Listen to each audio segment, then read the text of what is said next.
So I'm Rowena from High Tea with Mrs. Wu, and I am in this business of making clothing with my sisters, Juliana and Angela. So we have been doing this for almost 2 decades, which is unbelievable considering that we kind of thought this was going to be a hobby, you know, whilst we were studying at uni before we kind of decide what to do. It's kind of hard to imagine not working with material, and I'm not even sure we didn't really choose this path. It's kind of like we fell into it because, you know, we grew up here, and when we finished school, Ro was already in university, so she's our elder sister.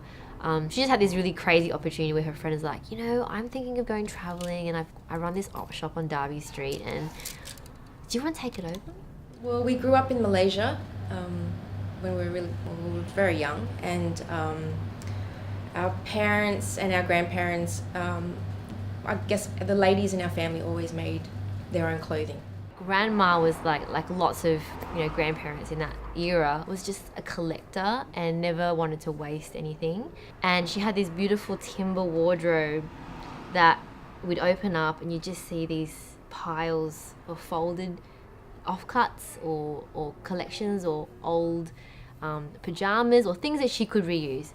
And we had that really strong memory that, you know, fabric could be made into something else, and that they had a life and a story and a history. So we've always had this affinity for natural fibres, and the sustainability aspect really just comes from being able to make it last for as long as possible, and to remake it into something else. And also that came from our exploration of secondhand clothes. So because we didn't have much money, we also op shopped. You know, Mum said if you want new clothes, you're going to either have to find it from an op shop or you're going to have to make it. And the cool thing about old clothes, like I'm talking things that were made in the 20s or the 30s, or these beautiful dust jackets and things that you'd find in op shops that were just gems, well, they were in mint condition because they were made so well, and the materials were these heavy wools or, you know, beautiful cotton canvas drills or things that just were made to last. That was a really great reason for us to keep going down that path.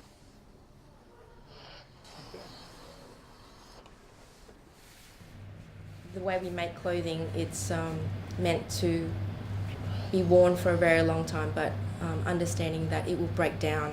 So, you know, where synthetic fibres, it will, you know, doesn't disappear off the earth. So, we hope that our garments, when you wear it, it will have that patina, it will age, it can be passed on as heirlooms, and when you're done with it, it'll break down into the ground.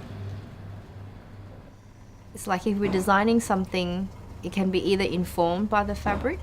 So we look at a fabric and it just says to us, okay, we need to make this out of this particular fabric.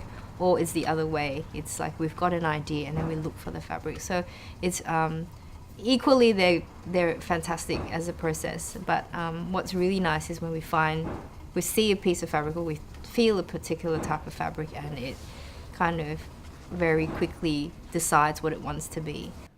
Clothing is pretty much, you know, all our second skin because we wear it every day. It makes your personality shine, your being every day, just the way you walk, the way you wear your clothes, interprets how your day becomes.